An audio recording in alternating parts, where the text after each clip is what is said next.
Bonjour, bonjour, comment allez-vous cette semaine? Est-ce que vous allez bien? Est-ce que vous avez passé une bonne semaine? Est-ce que votre dimanche se passe bien ou n'importe quel jour auquel vous regardez cette vidéo?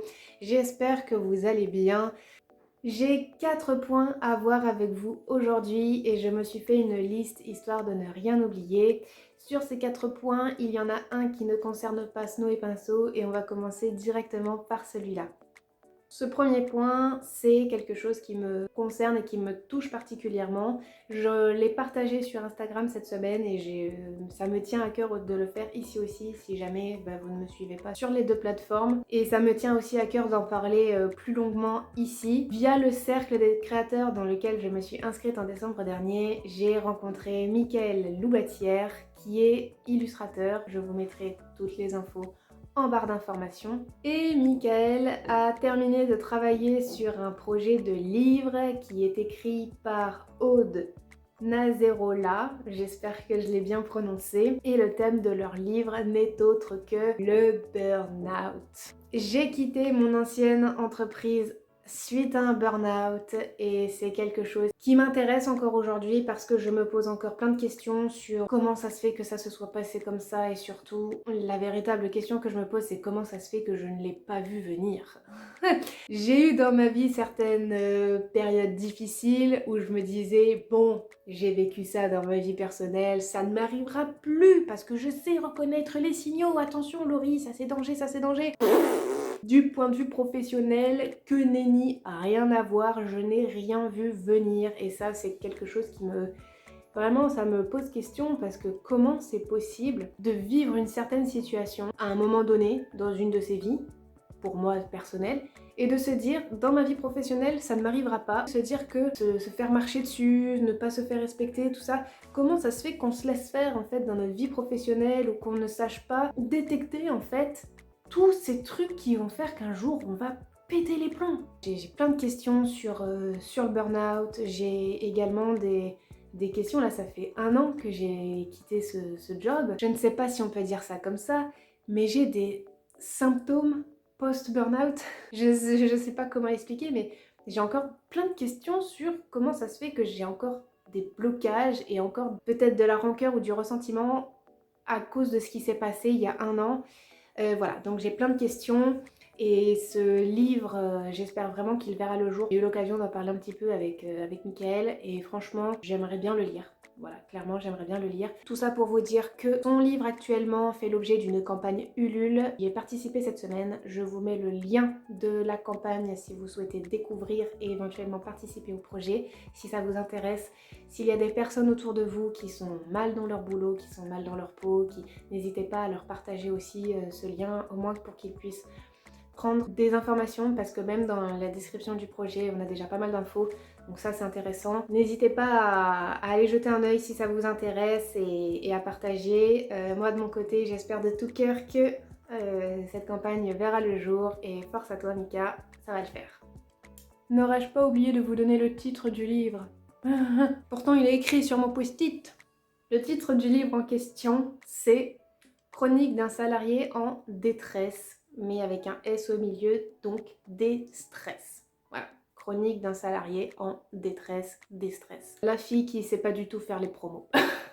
Passons maintenant à ce qui concerne Snow et Pinceau. Je suis sûre que vous trépigniez d'impatience de savoir quelle est la décision que j'ai prise depuis le dernier vlog et je vais vous le dire. Et avant de vous le dire, il faut que je vous fasse un autre petit point. J'ai un aveu à vous faire qui va jouer son rôle dans la décision que j'ai prise. Par où commencer?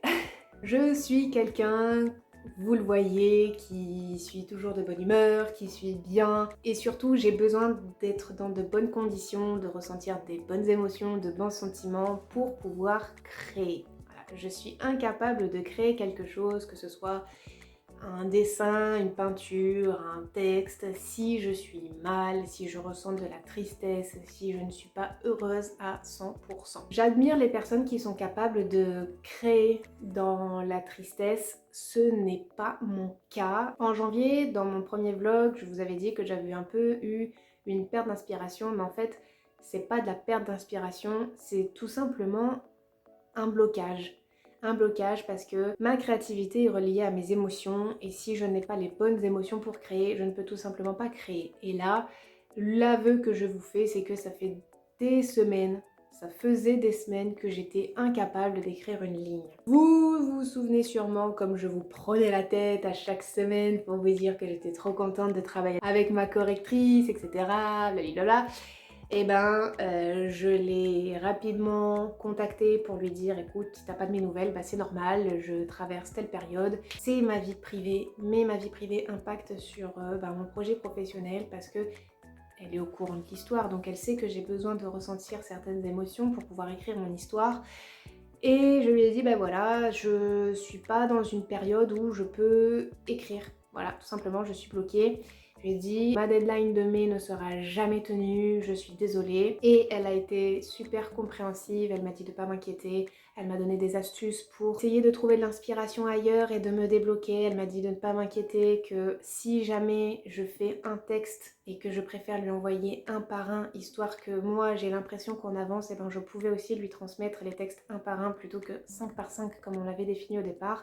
Donc on a aussi trouvé des solutions pour continuer d'avancer à ce niveau-là, mais sans grand succès étant donné que je n'ai pas écrit une ligne pendant plusieurs semaines. Bon, ceci étant dit, j'ai envie de vous dire, le projet sur lequel je travaille, c'est un livre illustré. Donc, si je ne peux pas avancer sur la partie écriture, je me suis rabattue évidemment sur la partie illustration. Là où j'ai envie de vous dire, pas que c'est simple, mais disons que vu que mes illustrations, je les vois terminées dans ma tête et que elles sont déjà toutes ancrées, j'avais juste à exécuter. Donc, pour moi, c'était simple. Je prends les illustrations dans un ordre qui me paraît la plus simple à la plus difficile. Parce que j'ai besoin aussi de me faire un peu la main sur faire des textures, sur faire un peu les ombres, etc. Donc j'ai avancé sur la partie illustration. Or, vous avez vu, il y a 2 vlogs de ça que j'ai été malade, hein, ce merveilleux vlog nature peinture. Cette semaine-là, évidemment, je n'ai pas écrit, mais en plus de ça, je n'ai pas peint du tout. Alors autant vous dire que là-haut, c'était la panique. Mais c'était la panique. Mon Dieu, une semaine de retard, une semaine à ne pas travailler sur le projet, à ne rien faire. Il faut rajouter une semaine de retard au planning, mon Dieu, mais je vais jamais m'en sortir, je vais jamais y arriver, c'est pas possible. Donc, après quelques jours de panique totale, parce que il n'y a pas seulement la partie écriture, il n'y a pas seulement la partie illustration. Pour la partie écriture, j'ai ma correctrice qui se charge de corriger les textes, de les mettre en page, de faire tout bien. Voilà, ok, ça je sais que je suis épaulée à ce niveau-là, tout va bien. Pour la partie illustration, c'est une autre histoire. Pour les personnes qui font des illustrations ou qui font des tableaux, etc., vous savez qu'après tout ça, il y a une partie aux retouches photo. Retouche photo qui est l'étape Photoshop. Eh bien, il y a aussi cette partie-là à prendre en compte, la partie Photoshop, parce qu'en fait, pour les personnes qui ne sont pas dans le milieu, une fois que j'ai terminé une illustration, je vais vous montrer un exemple. Ceci est une illustration que j'ai faite l'année dernière. Alors, elle ne sera pas du tout présente dans le livre, ce n'est pas une illustration du livre. Vous voyez par exemple, cette illustration-là, elle est faite d'une certaine façon. Bon, vous le voyez peut-être pas parce que vous êtes loin, mais ici, sous la boîte aux lettres, il y a des petites bavures, coulures du stylo qui sont très moches. Il y a aussi éventuellement certains traits ou certaines choses à corriger dans l'illustration.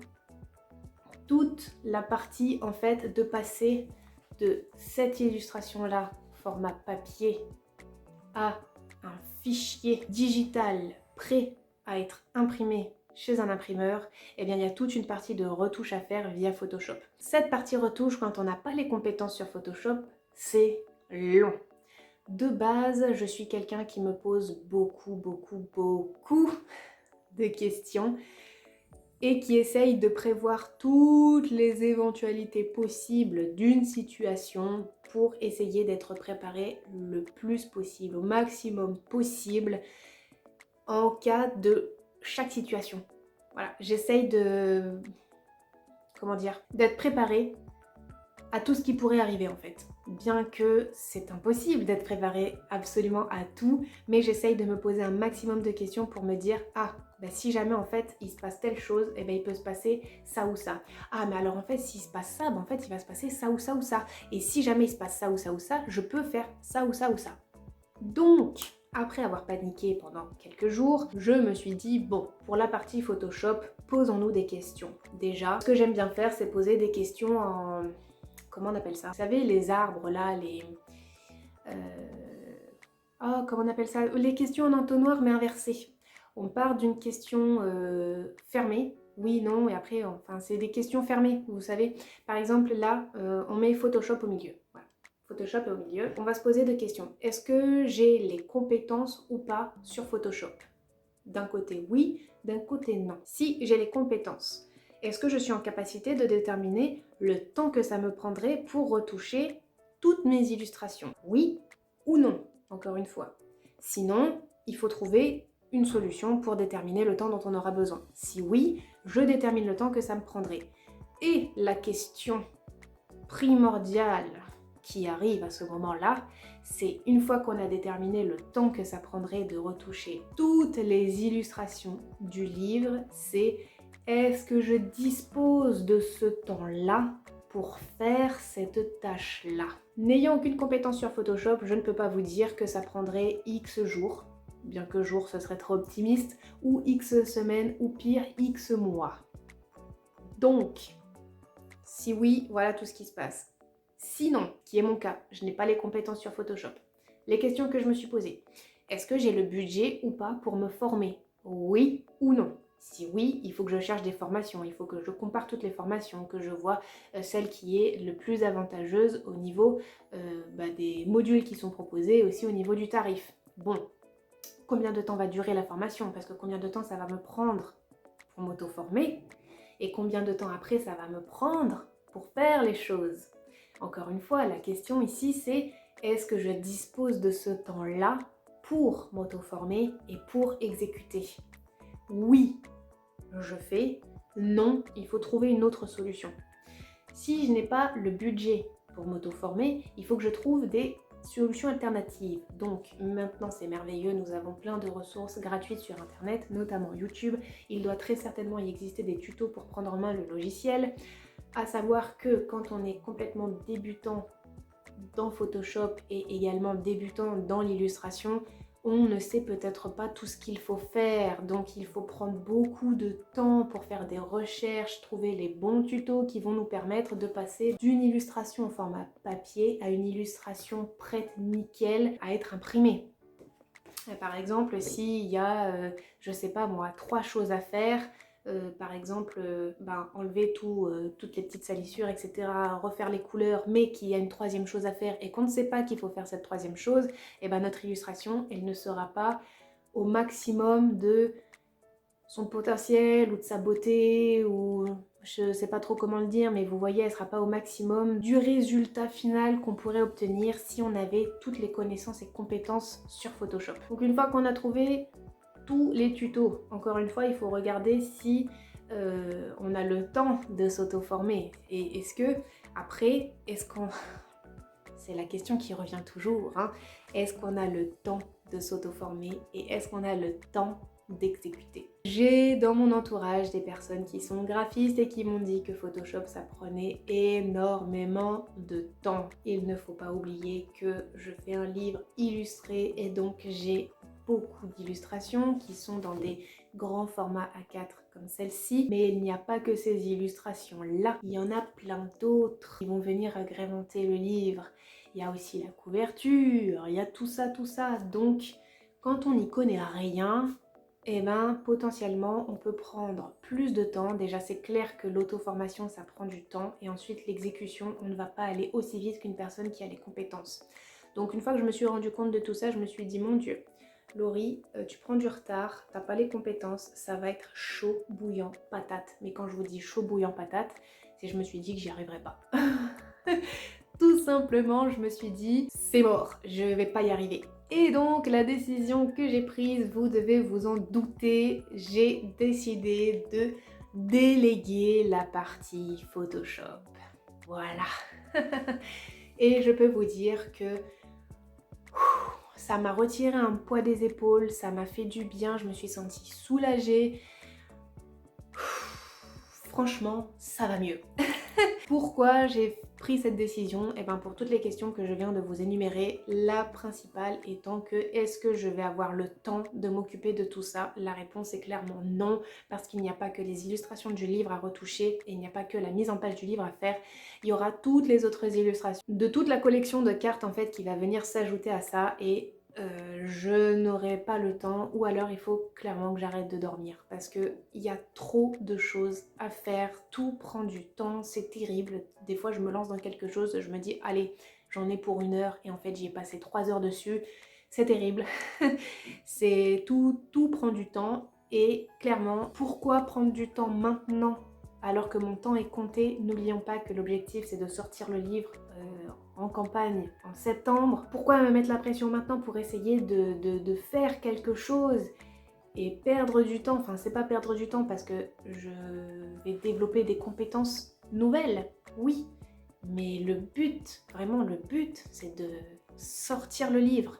Si, à vouloir m'obstiner à tout faire moi-même, le livre ne sort pas cette année, ça sert à rien. Donc pour moi, c'est complètement ok de déléguer cette mission parce que je n'ai pas les compétences et c'est ok. Je dis pas que je ne me formerai jamais sur Photoshop, mais là, à l'instant T, pour cette année, non.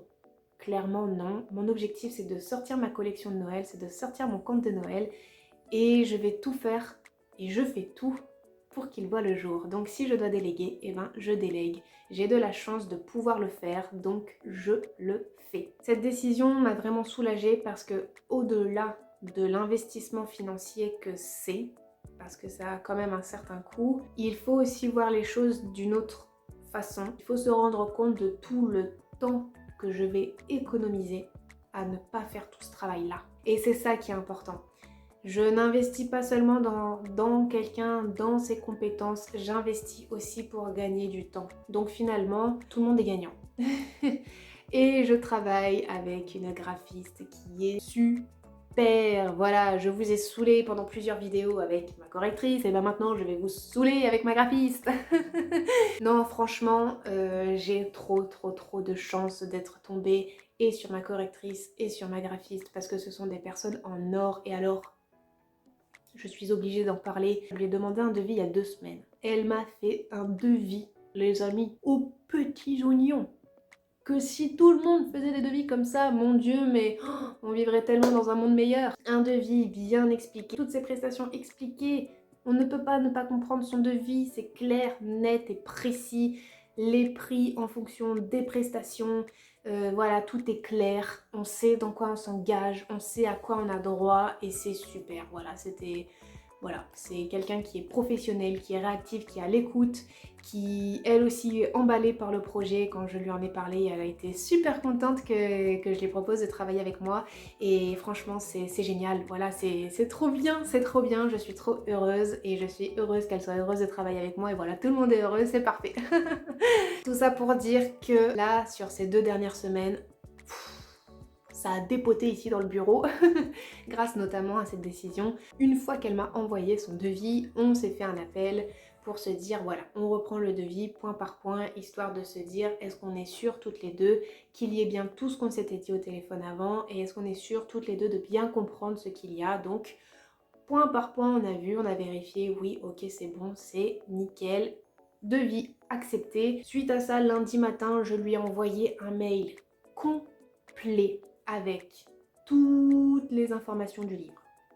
avec toutes les informations qu'il fallait faire par rapport à elle, les détourages qu'il pouvait y avoir dans les illustrations, etc., etc. Je lui ai fait un mail complet, détaillé de ce que je voulais. Je lui ai envoyé toutes les photos de mes illustrations et je lui ai envoyé aussi les textes corrigés et le plan. Comme ça, elle a toutes les informations, elle aussi, pour s'imprégner de l'histoire, la lire, etc. Voir un peu l'ambiance du livre. Et en fait, vous voulez que je vous dise ce qui s'est passé quand j'ai pris toutes ces photos-là et que je les ai mises sur mon ordi. Je ne sais pas si vous vous souvenez, mais j'ai mon PC et j'ai un grand écran. Et là, quand j'ai mis toutes mes photos sur mon grand écran et que j'ai vu que mes illustrations, il y en avait plusieurs qui étaient en peinture, quand j'ai vu que j'avais des textes qui étaient terminés, en fait, ça m'a percuté. Mon avancée m'a percuté.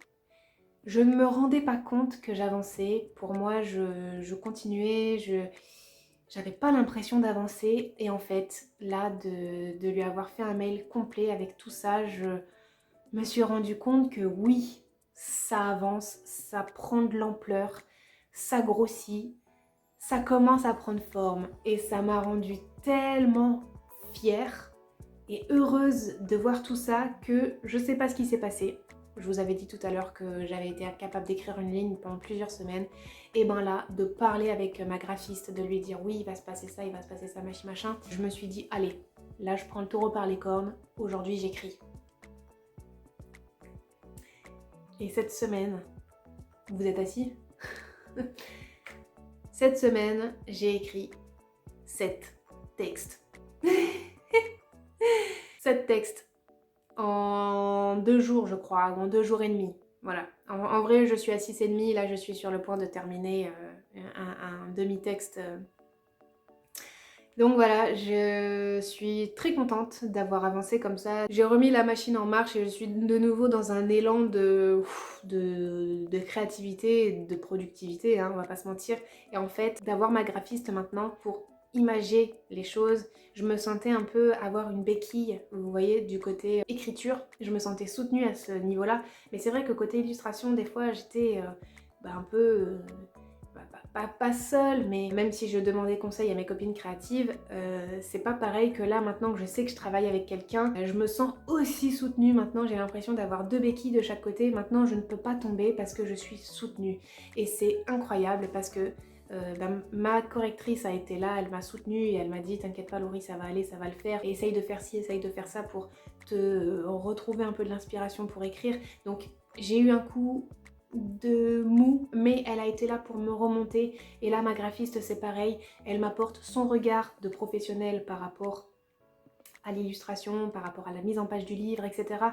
Et elle a eu tellement d'idées. On a fait un travail de fou. Là, ces 2 dernières semaines, j'ai avancé un truc de malade. Je me posais beaucoup de questions par rapport au format de mon livre. Je voulais au départ, c'était un format A4. Et après, je me suis dit, bon, peut-être qu'un format A4, parce que comme vous le savez, j'avais envie de faire une page illustration, une page texte. Peut-être qu'un format A4, ça ferait trop petit, trop fascicule, etc. Je me suis dit, peut-être partir sur un format plus petit. Finalement, ma correctrice, elle me fait tellement un travail de malade que son travail, je veux le garder tel qu'il est. Moi, je lui envoie une page Word avec un texte sur une page. Mais elle, quand elle le corrige, elle rend aussi la lecture plus fluide, plus aérée. Donc, elle saute des lignes là où il faut sauter des lignes, elle fait les paragraphes là où il faut les faire. Enfin bref, au-delà de corriger mes fautes éventuelles ou d'enrichir un peu le texte avec des mots plus riches en vocabulaire, elle s'occupe aussi de toute cette partie fluidité de lecture. Et cette fluidité de lecture, on passe d'une page A4 à 2. Et là, moi je me disais qu'avec ma graphiste, on arriverait à faire passer ces 2 pages A4 sur une seule. Sauf que c'est impossible. Et grâce à tout ce travail et à maintenant ces 3 cerveaux qui sont sur le projet, on arrive à déterminer que nous ce qu'on veut c'est faire un livre, c'est faire un beau livre. On ne peut pas rogner sur les histoires, on ne peut rien enlever parce que chaque ligne est là, elle a un intérêt d'être là. On peut pas, tout simplement. Donc là, le projet est en train de grossir. Ce ne sera plus simplement un... En fait, je pense que je me rendais pas compte de l'ampleur du projet. Je pensais que ça allait être juste un livre illustré avec une illustration, un texte. En fait, non, ce n'est pas juste ça. C'est vraiment un conte de Noël, c'est vraiment une histoire, c'est vraiment complet, c'est long, c'est pas... voilà, c'est pas un petit livre d'illustration pour les enfants qui fait une vingtaine de pages. Non, c'est pas ça du tout. C'est finalement un gros projet. Donc on a vraiment bien avancé, surtout cette semaine. Et dernier point, je vais faire vite parce que ça fait déjà 30 minutes que je blablate. Dernier point aussi, ma graphiste m'avait demandé, ce qui est normal, de relancer l'imprimeur pour avoir des prix aussi par rapport au livre, parce que il y a un truc que j'avais pas bien compris et elle me l'a expliqué au moment du devis. Ma graphiste a un statut d'artiste-auteur. C'est ça? Elle va me taper sur les doigts si je dis de la merde. Elle fait partie de la maison des artistes. Ou un truc du genre, voilà. Elle me l'a expliqué, mais là, les dernières nouvelles, j'ai le cerveau complètement... mon cerveau, là, il est à 10 000 lieues d'ici, donc voilà. Grosso modo, elle a un statut d'artiste auteur. Et elle fait partie de la maison des artistes, donc bref, il y a des droits de cession par rapport à son devis, donc elle m'a expliqué tout ça, et donc il va falloir que je lui donne une commission, ce qui est tout à fait normal, et cette commission, on a besoin d'avoir le prix de vente de mon livre pour pouvoir l'établir, sauf que il y a eu de la nouveauté par rapport au devis que j'ai demandé, donc là j'ai relancé l'imprimeur, pas un imprimeur, mais l'imprimeur qui était le moins cher des trois que j'avais contacté et qui était le plus réactif, et qui ne s'était pas trompé dans ses devis. Je l'ai relancé, mais en lui demandant des devis pour 1000 livres en format A4 avec 84 pages, avec une couverture rigide et le même devis mais avec une couverture souple pour voir la différence de tarif. Et autant vous dire que là, j'ai eu envie de pleurer quand je les ai reçus. J'étais complètement paniquée.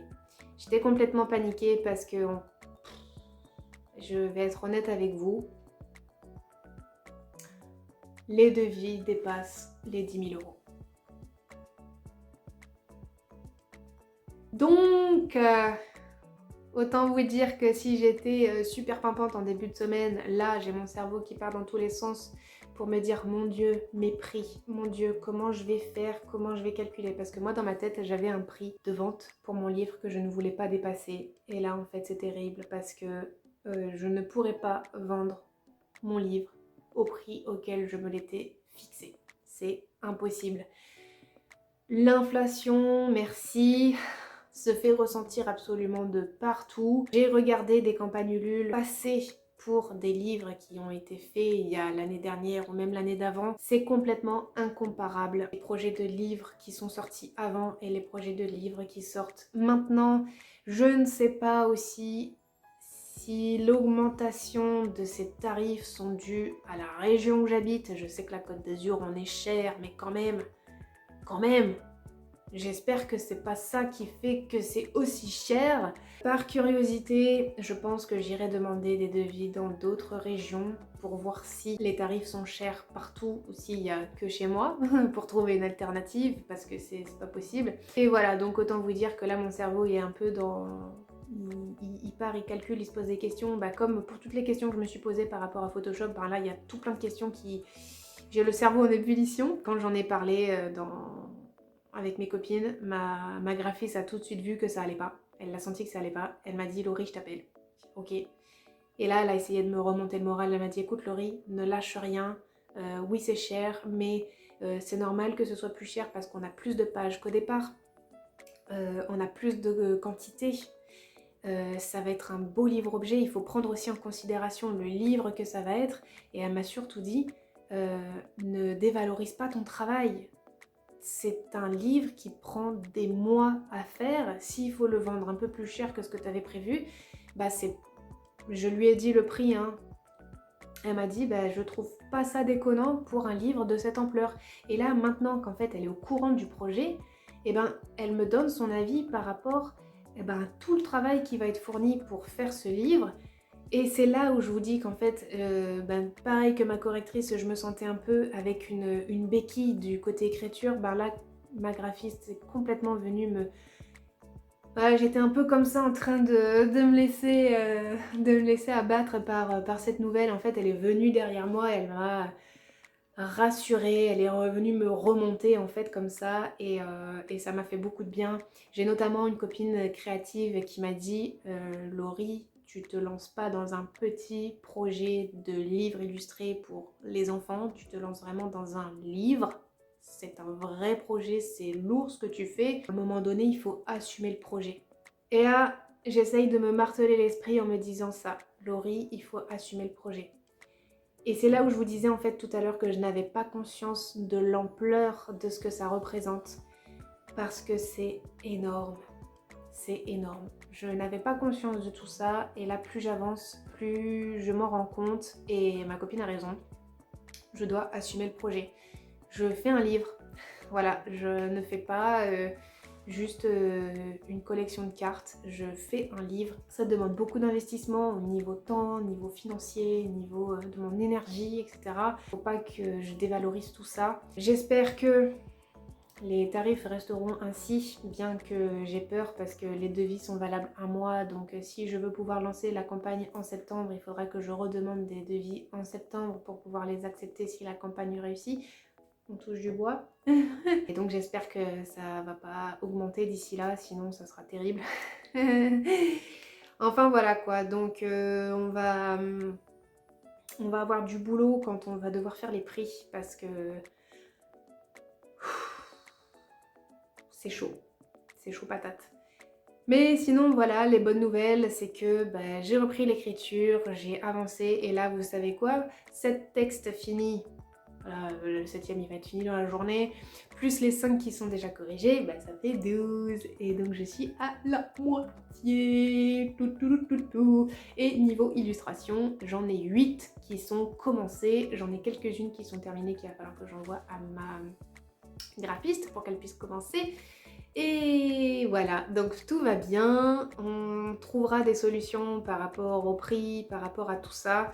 On en parlera plus la semaine prochaine parce qu'il y a plein d'autres questions qui découlent de ça, notamment la question du site internet, quand le faire, la question de comment je vais faire pour rentabiliser tous les frais que j'ai déjà sortis, pour faire un prix de vente qui soit quand même assez correct, enfin bref, tout ça. Je pense que la question des prix, ça fera l'objet d'une vidéo parce que faire une stratégie de prix, calculer les prix, le seuil de rentabilité, les blabli, les blabla, ça fera l'objet d'une vidéo entière, mais il y a plein de questions que je vous partagerai la semaine prochaine par rapport à tout le reste du projet. Parce que là, voilà, ça fait 40 minutes que je parle, donc ça va me prendre du temps demain au montage. On va s'arrêter là, mais voilà, c'est les nouvelles de la semaine. En soi c'est du positif, même si je vous avoue que les prix là de l'impression ça... Bah, un petit tacle là. Ah. Mais bon, on ne désespère pas, Parce qu'aussi, plus on commande de livres, moins le prix unitaire est cher, c'est normal, les prix sont dégressifs. Mais ça veut dire que pour avoir ce prix dégressif, il faut arriver à vendre 1000 livres. Voilà.